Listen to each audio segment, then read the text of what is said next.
Welcome to Right Now Workshop Podcast, where you can write a book and change the world. I'm your host, Kitty Bucholtz, and this is episode 78, Receiving in Order to Give, an encouraging words episode coming to you on Sunday, June 17th, 2018.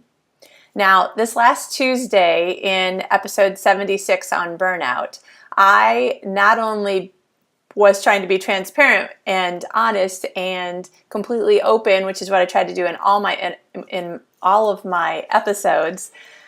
But I was not only showing you my wounds, but I was peeling back the bandages and showing you how they hadn't even really healed yet, that I had just realized where some of the wounds were. And I was just learning how to wrap them in bandages and help them to heal. So there was a lot of things about that episode where I was like, this is sort of embarrassing how very much I am opening myself up to the world and tons of people that I've never met and don't know. But that being said, I don't regret it at all. If it helps, I told myself afterwards, because I was really nervous. I'm like, I don't know, maybe I shouldn't publish this episode. I could just record something else or record it differently where I didn't show you all of the bloody wounds. And then I decided, I was talking to God and I'm like, okay, please let it help at least one person, and then I will be okay with being embarrassed to have shared so much and for such a long period of time.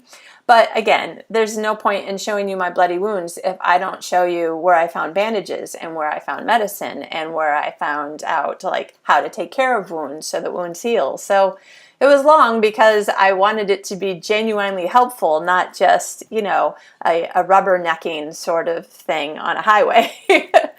But that episode, along with Thursday's interview, episode 77, the interview with Susan May Warren, where she was talking about characters, particularly the characters in this newest book, and how one of the ways that they were needing to grow was by one of the characters more than the other learning how to receive gifts of people giving themselves some sort of help or whatever the gift is. So all of these things have been sort of tumbling around in my mind the last few days, and it occurred to me that that could be a great encouraging words episode to remind you and to remind me that learning to receive helps us to become a better giver. And a lot of us, we genuinely do want to be a giving person. Most of us, I would say almost everybody, probably wants to give within the constraints of their comfort zone. And I totally get that because, I tend to be the same. I try to stretch myself outside the boundaries of my comfort zone whenever I can make myself willing. But in general, I have found over time that the more that I learn to be a gracious receiver of gifts, the better I am at being a gracious giver. It helps me not to give in such a way that makes me look like I'm so good and I'm so good at things. I'm just going to give you this gift in a very condescending way. Even though I don't mean it to be condescending, I just know that I've got it all together, and therefore I will help you get it all together. That is really hard to be on the receiving end of that kind of giving, regardless of whether or not the person is acting out of a sense of pride or a sense of duty, or they're acting out of a good heart, but they've got the wrong tone and attitude and words that they're using for it. It's really hard to be the receiver on that end. And I found that the more that I can learn to be a gracious receiver, the better I can be, because I remember how hard it is, more times than not, to receive something that somebody's offering you, particularly if there's no strings attached. It's not like, oh, let me treat you to lunch today. Oh, okay, no problem. I'll treat you next time. No, it's like, let me treat you to lunch today. We'll probably never see each other again. You'll never be able to pay me back. Only sometimes it's, a bigger deal than that. Or I'm sure that in your mind right now, you're thinking of examples where you're like, yep, I know what you mean.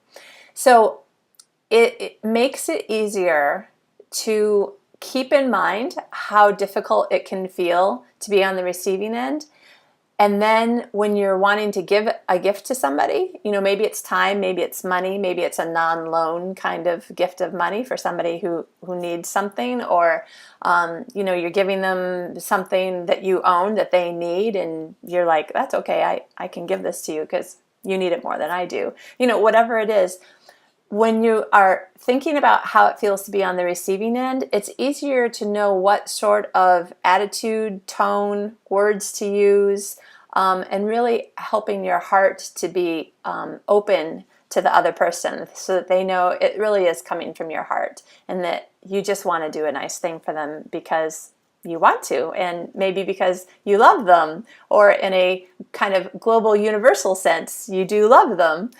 And you want to show, love and care for them. So the encouraging words today is for both of us to keep in mind that this is a useful exercise, as well as the fact that now you're looking around and asking yourself, who should you be saying, oh yes, thank you, that would be great. So to give you an example, today I got a Facebook message from a couple of new girls that we just met in Sweden. We met them a few weeks ago. We were all at the same bus stop. And we were just chatting away because they were also from a couple of different places in the United States. One from a city where I have friends, and one from a city that we used to live. So we were talking about just ridiculous fun things like, oh yeah, don't you miss Costco? I love Costco. Oh, Trader Joe's. Isn't Trader Joe's the most wonderful place? I sure miss Trader Joe's. And it was just fun. It was just fun and silly. And then later we met at a place here in Malmö that is supposed to be one of the best falafel places in the city. And we had lunch together, and it was just fun. And now we're going to go we're like, oh, we know where the best shakes are in Malmö.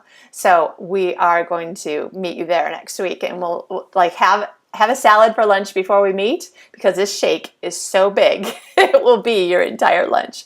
So it's been fun to offer friendship to somebody, and you're receiving friendship, and so it's kind of a two-way street, and nobody feels uncomfortable or like they're giving something that they can't, or that they're getting or giving something that they can't reciprocate, right? And then I get this Facebook message from them today. Oh, congratulations on your new apartment, which, by the way, we got our new apartment. Yay! Okay, done with the aside. Would you like some help moving in? Next week, we can help you move in. And I was like, I can't think of exactly what they could really do to help, because I'm going to hire a mover who has a truck, to take everything.